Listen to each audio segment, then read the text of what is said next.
to the HMAR Mobile Tech channel.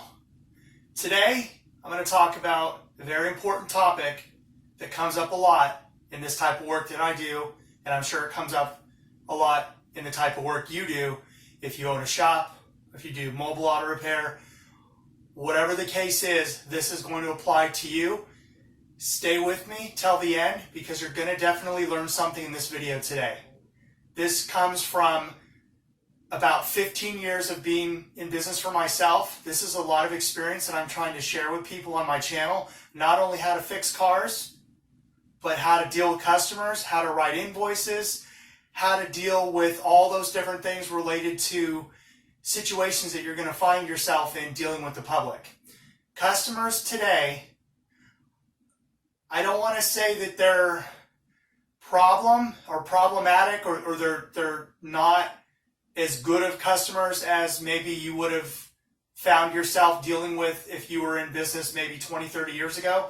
But with the evolution of the internet, with so many places people can buy parts, with so much knowledge being spread around on the internet, and people, like YouTube, people can come to YouTube and find out how to do a repair. They can kind of know a whole lot about things that wasn't available to people 10, 15, 20 years ago before, pre-internet, pre-YouTube. So what I want to show today and what I want to discuss and what I want to go over today is something that's very important, okay? This video is about customers wanting to supply their own parts, and another video I can talk about them trying to diagnose and tell you what's wrong with their car, which is another no-no. You should never let customers do that. But I'm going to make this video right now to show you, and I can go on and on about these things forever, but I want you to see the rest of my videos. So what I'm going to tell you about today is this specific topic is about customer supplied parts should not be allowed. Okay, and let me give you a couple of reasons why they should not be allowed. These are things you need to think about when you're dealing with your customers, when you're having conversations with them on the phone, when you're trying to set up a mobile service job, or when you're trying to do repairs on their vehicles and dealing with them in person with, or the service advisor. This video is universal. It can help many, many people who do this type of work. So the number one thing is, and I've got notes just to keep myself on track because I have so many ideas and I don't want to make this video go on and on forever. So number one thing is, if a customer supplies parts and you put it on, agree to do the job, labor only, and you put that part on, now you're married to that job. And what I mean by that is that you're connected to that job no matter what happens because you did the repair. So you have just as much responsibility as where they bought the parts and them themselves supplying the parts. Even if you make it clear to the customer, hey, I'm not taking responsibility for your parts, but that doesn't matter because you put them on. So the first thing that they're going to think, or how this is going to go, is that they're going to suspect you immediately. That's the first thing most customers do. Now let me say this again and reiterate myself and make myself clear. I'm not down on customers. Without them neglecting their vehicles, without customers doing what they do to us as shop owners and service advisors and mobile auto repair mechanics alike, it sometimes really sucks, but at the same time, we need them. They give us food on our tables, pay our bills.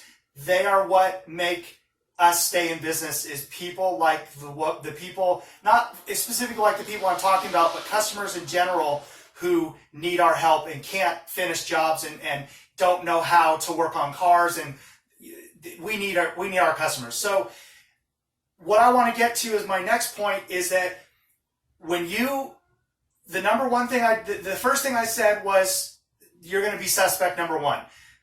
It's tough to talk your way out of it. You got to prove beyond a reasonable doubt. You got to show them some proof that the part failed, and then the warranty and everything. And how do you deal with all that? It's nonsense. It's just a bunch of BS. So now, which brings me into number two, is that the customer might not be satisfied and might not say anything and just leave you a bad review on Yelp or Google Business. So it leads to poor customer service satisfaction reviews or whatever, or ratings or whatever.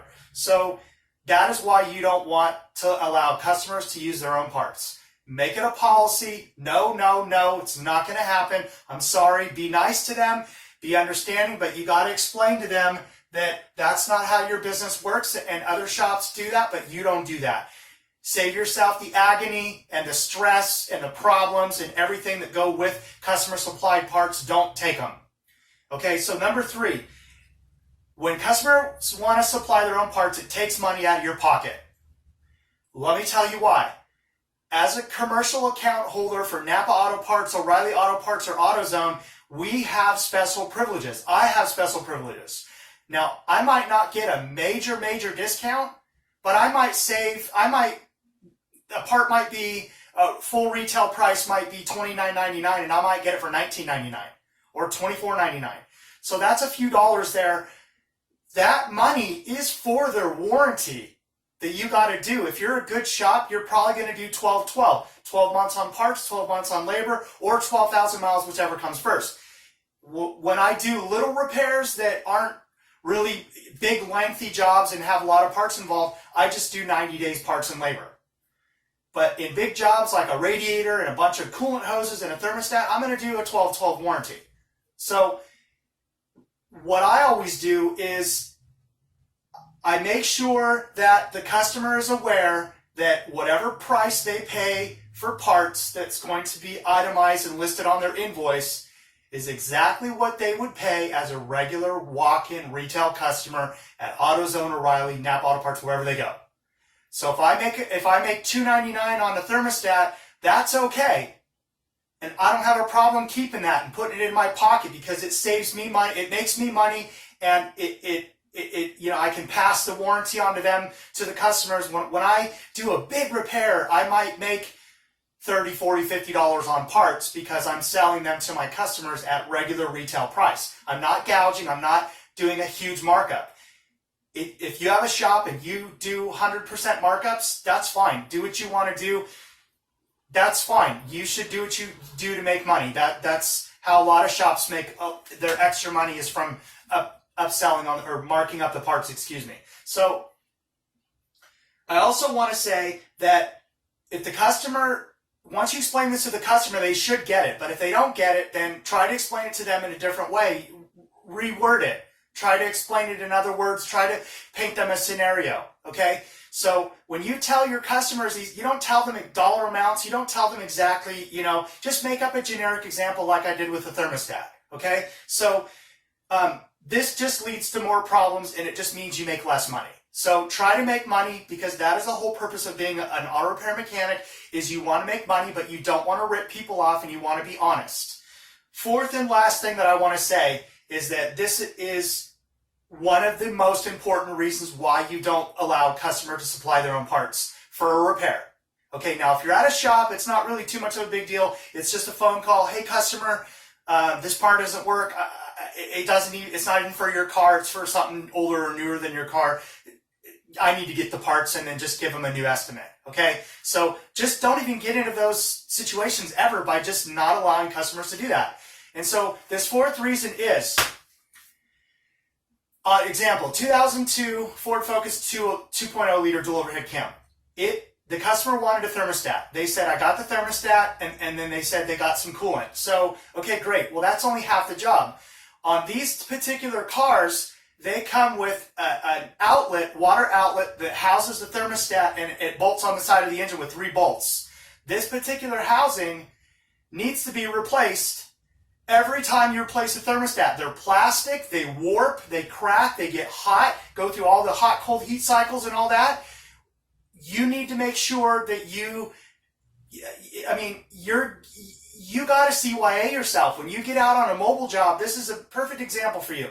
You get out on a mobile job and the customer says, I got all my parts, and you just trust that they got them all because the auto parts store employees, the over-the-counter parts guys, they usually can recommend, oh, well, you need this, you need that, you need this, you need that, which will make the job complete and give them everything they need. But customers don't know what they have. They don't understand what to do. So don't let them provide parts. So you get to the job and all you have is a thermostat, but the housing is what's leaking, and the thermostat, yeah, that's a good idea, but you've got these other issues to deal with. So then now you're pressured to get the job done, and you're pressured because you've got to spend more time.